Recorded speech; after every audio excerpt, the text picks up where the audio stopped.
شباب السالكين.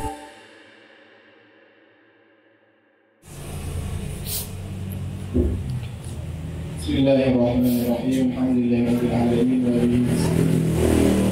آله والصلاة والسلام على سيد المرسلين سيدنا محمد وعلى آله وصحبه أجمعين. أما بعد ولا حول ولا قوة إلا بالله.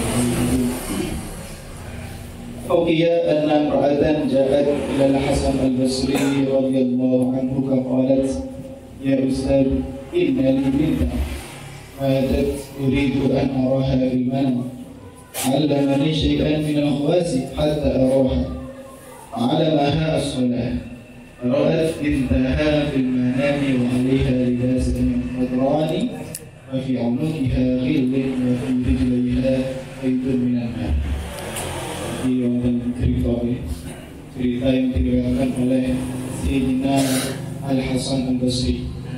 Sebagian kitab dawuh kalau Al-Hasan Al-Basri itu seorang tabi'in, bukan nanti menangi kanjeng Nabi, jadi bukan dikatakan sahabat, dikatakan tabi'in. Cuman beliau punya istimewa, pernah disusui oleh istrinya Sayyidina Ali bin Abi Thalib, tapi bukan yang bernama Fatimah. Jadi Sayyidina Ali bin Abi Thalib ketika istri tercinta Fatimah putri kanjeng Nabi Seto garwa malih seorang istri, kemudian istri itu sempat menyusuni Sayyidina Al-Hasan Basri. Amin. Jadi beliau walaupun tabi'in, kalau memanggil Sayyidina Ali pernah manggil Bapak Susan, karena pernah disusani garwane Sayyidina Ali bin Abi Thalib.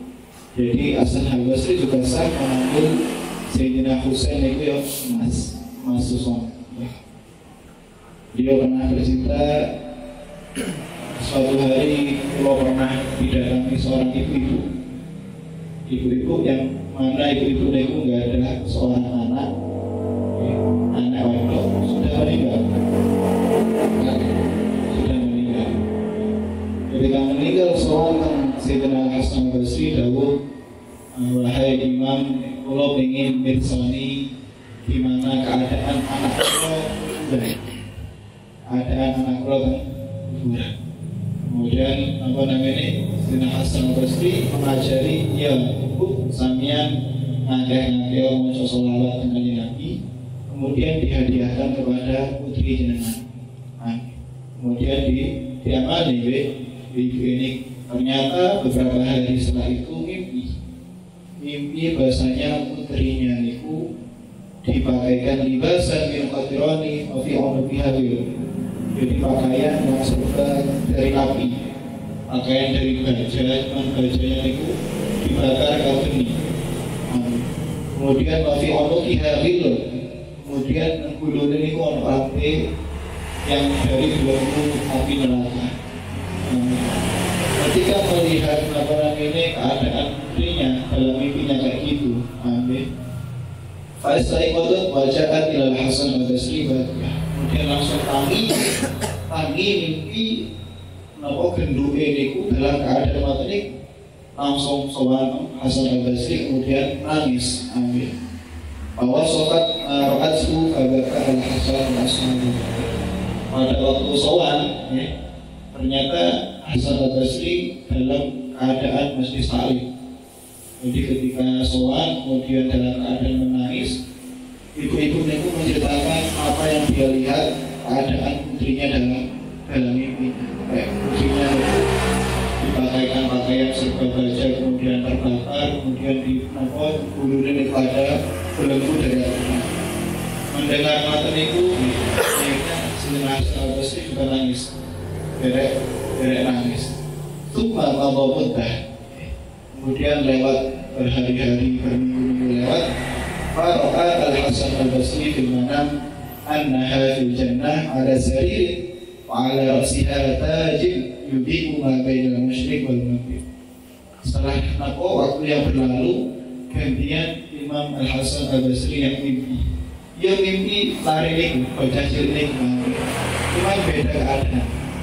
Si mau ibu mimpi dalam neraka kemudian dipakaikan pakaian yang serba api niku. Nah, giliran Sayyidina Hasan Basri mimpi buat ini. Jadi gendut niku dalam keadaan yang surga. Ala sariri, lenggah tang sarif, namanya oleh ambil tapi dikemas disusun. Ala rasiha tajun. Dia memakai mahkota, yang mana mahkotanya niku yudiu maghribal masyriq wal maghrib. Si mahkotanya niku bisa menyinari masyriq wal maghrib.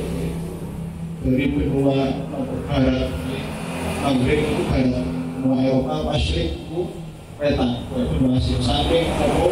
Saking mulutnya mahkotanya dipakai oleh perempuan itu. Kemudian ketika melihat mahkota itu, Pakolat, ya Ustaz, ta'arifuni. Jadi gendut itu saja kan Imam Basri. Wahai Ustaz, apakah jenengan mengenalku? Qala Al-Hasan Al-Basri rahimahullah. Qala nah. Tidak, aku tidak kenal sama yang berbeda. Pakolat, ana bintun tilkal mar'ah allati amaltaha as-salat. Kulo niku putrine ibu-ibu niku. Sering nanti sholat jenengan, kemudian nangis, kemudian jenengan ngajari ibu kulo untuk sholawat yang dihadiahkan kepada kulo. Amin. Faqala Hasan Al-Basri, wal ilmu kenal. Amin. Tapi kok beda apa yang dimimpikan ibu saya saya tak jelas lagi kok beda. Amin. Bi ayyi sababin nalta hadzal amr dari Hasan. Sebab apa jenengan itu sekarang kok sakit kan surga memakai mahkota yang lebih mulia daripada ini keadaan yang pernah dilihat di misalnya.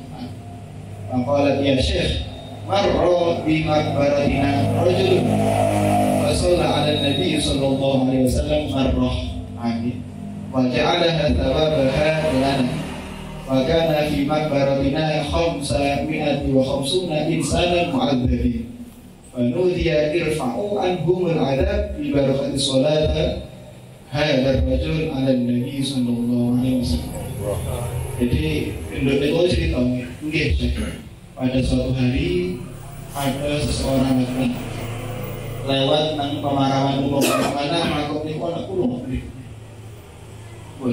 Dan di situ Pulau Semarang ada 550 kuburan. 550 kuburan yang mana semuanya disiksa. Orang yang dikubur itu disiksa. Nah kok ada lagi yang membaca sholawat dan kanjeng Nabi marroh mesisa. Nah kemudian hadiah sholawat itu dihadiahkan kepada ahli kubur yang jumlahnya 550 orang yang disiksa. Selama ini baru dia irfa'an kubur adab. Akhirnya ada suara tanpa wujud ataupun malaikat yang namanya yang menyanjari atau yang ngomong-ngomongi malaikat siksa itu irfa'u anhumul adab, angkatlah siksa orang yang berada di kuburan yang jumlahnya 550 di barakati sholat karena barokai wong sing lewat itu maca sholawat yang Islam. Amin. Ala Nabi sallallahu alaihi wasallam. Irfa'u anhumul adab bi barakati sholat ahadar rajul ala Nabi. Saiki awakmu lereno nyiksa mereka-mereka yang jumlahnya 550 orang. Apa? Sebab ada satu orang si maca sholawat kanjeng Nabi mek sepisan.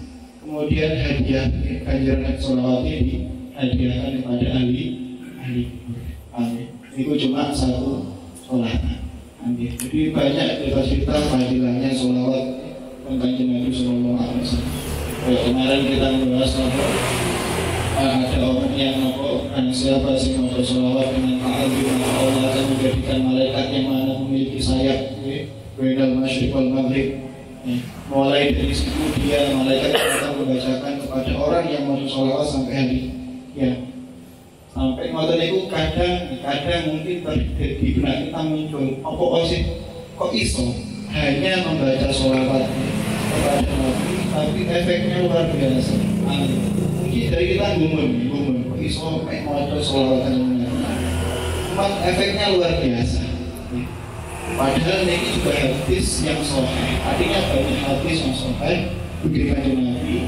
Man sholla alaihi sholatan kada kada kada, man sholla alaihi sholatan kada kada kada. Barang siapa yang sholat aku ini banyak.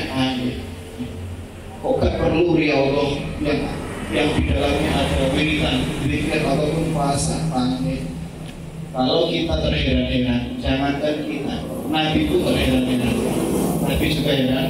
Ya. Pada waktu itu anak hadis yang diberikan oleh Imam Muslim, ya.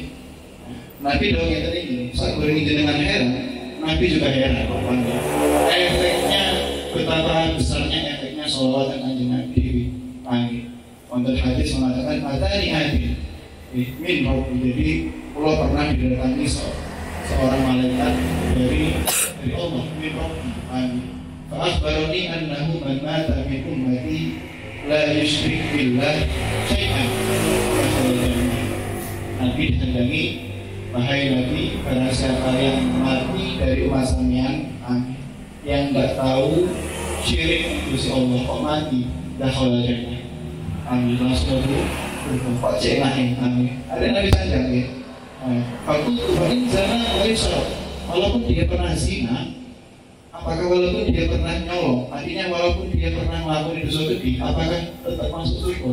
Amin. Maka dari malaikat itu, wa'in zana wa'isra. Amin. Walaupun dia pernah zina, walaupun dia pernah mencuri. Amin. Artinya sebelum keheranan kita ya, tentang fadilahnya apa namanya mau sholawat dan kanjeng Nabi. Nabi itu pernah dibuat heran dengan apa namanya seseorang yang mengabari karena siapa yang hidup tidak pernah syirik dengan Allah maka akan masuk surga. Kan jadi banyak sekali fadilah-fadilah ya, untuk ya, atau untuk apa namanya membaca sholawat dan kanjeng Nabi. Yang mana fadilah sampai kalau kita mendengar ayat dari Quran surat At-Taubah terakhir yang bisa kita baca, innallaha wa malaikatahu yusholluna 'alan nabi. Jadi tafsir itu disanjungkan semua ibadah itu tidak pernah Allah sendiri melakukannya. Jadi ketika Allah menyuruh kita ibadah, ya sudah, yang akan melakukan adalah hambanya. Tidak mungkin Allah juga ikut ibadah. Cuma ada satu ibadah yang mana Allah juga ikut turun andil. Amin. Allah ikut turun andil dan malaikat juga ikut turun andil. Kalau melakukan apa nih? Yaitu ibadah mau sholawat kanjeng Nabi. Amin. Makanya ayat ini innallaha wa malaikatahu yusholluna 'alan nabi. Yang menariknya, Gusti Allah itu ketika berfirman kalimat innallaha wa malaikatahu sampai ayat itu Allah mengawali dengan huruf inna. Inna itu maknanya sesungguhnya. Seakan-akan ini Gusti Allah ini memang ingin mengabarkan benar-benar aku dan malaikatku. Innallaha wa malaikatahu, sesungguhnya Allah aku dan semua malaikatku. Kemudian ada kalimat yusholluna. Ada kalimat yusholluna ini orang yang paham nahwu bisa membedakan antara kalimat yusholluna atau shollu atau shollu. Shollu karena dalam nahwu itu ada fi'il yang ada fi'il madhi, ada fi'il mudhari', ada fi'il amr. Sehingga dengan kalau fi'il madhi fi'il yang bermakna pekerjaan yang telah dilakukan. Bisa tahu lakon isaiki boten. Itu fi'il madhi. Kalau fi'il mudhari' itu pekerjaan yang dulu dilakukan sampai sekarang dan yang akan datang juga akan dilakukan. Kalau fi'il amr itu fi'il yang perintah. Fi'il yang mana yang perintah. Nah, kalimat innallaha wa malaikatahu yusollu itu kalau pakai kalimat fi'il mudhari' yang mana artinya apa? Gusti Allah mulai dulu sampai sekarang sampai selalu membaca sholawat tentang. Tapi kalimatnya sangat istimewa. Gusti Allah gak milih pakai kalimat fi'il madhi yang pernah sholawat sekitar enggak, selalu yusalluna 'alan nabi. Inna Allaha wa malaikatahu yusalluna 'alan nabi. Gusti Allah dan malaikatnya mulai riyen sampai saat ini sampai emben yusalluna 'alan nabi, selalu maca sholawat dengan Nabi. Amin.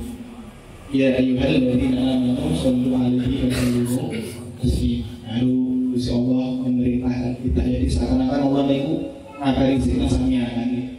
Aku sak durung ngongkon maca salat sampeyan, aku karo malaikat wis maca salat.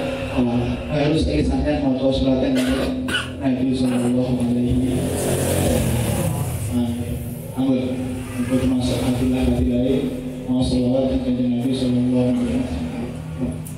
Kemudian kalau pernah ngiram bagi guru-guru juga pernah ngiram bagi sekolah soleh yang terbaik.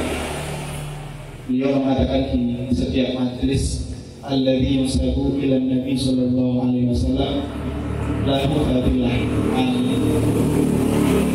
Jadi majelis kayak ini, perkumpulan kayak ini yang punya nisbah kepada Kanjeng Nabi. Amin. Yang punya nisbah kepada Kanjeng Nabi. Jadi oleh pengawasan yang diawali dengan maus maulid, kemudian diakhiri dengan bahas alamnya Kanjeng Nabi, yaitu majelis yang dinisbatkan kepada Kanjeng Nabi. Itu punya walifah. Seandainya wong gak paham apa yang dilafalkan ketika pengulutan lingkungan, tapi ada walifah. Walifah yang gak luput dari apa nih? Yaitu walifah jam'ul qulub. Amin.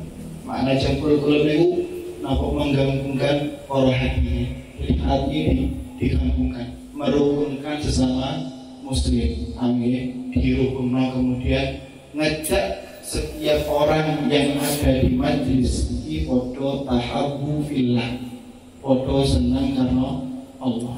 Amin.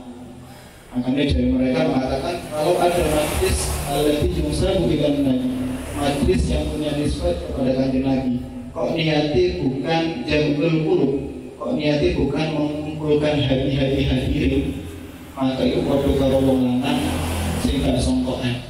Ada sudah keluar dari garisnya. Amin. Ini memang tugasnya nopo majlis Kanjeng Nabi itu jamul qulub.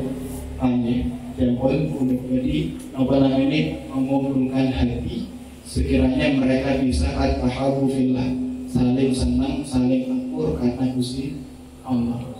Makanya sampai dikatakan al-akhillau yawma idzin ba'duhum li ba'din aduwwun illa al-muttaqin. Amin. Jadi al-akhillau, orang-orang yang punya hubungan persahabatan, ataupun dalam tafsir al-akhillau itu jamai khalil. Khalil maknanya orang yang istimewa, orang yang mempunyai hubungan saling cinta. Amin.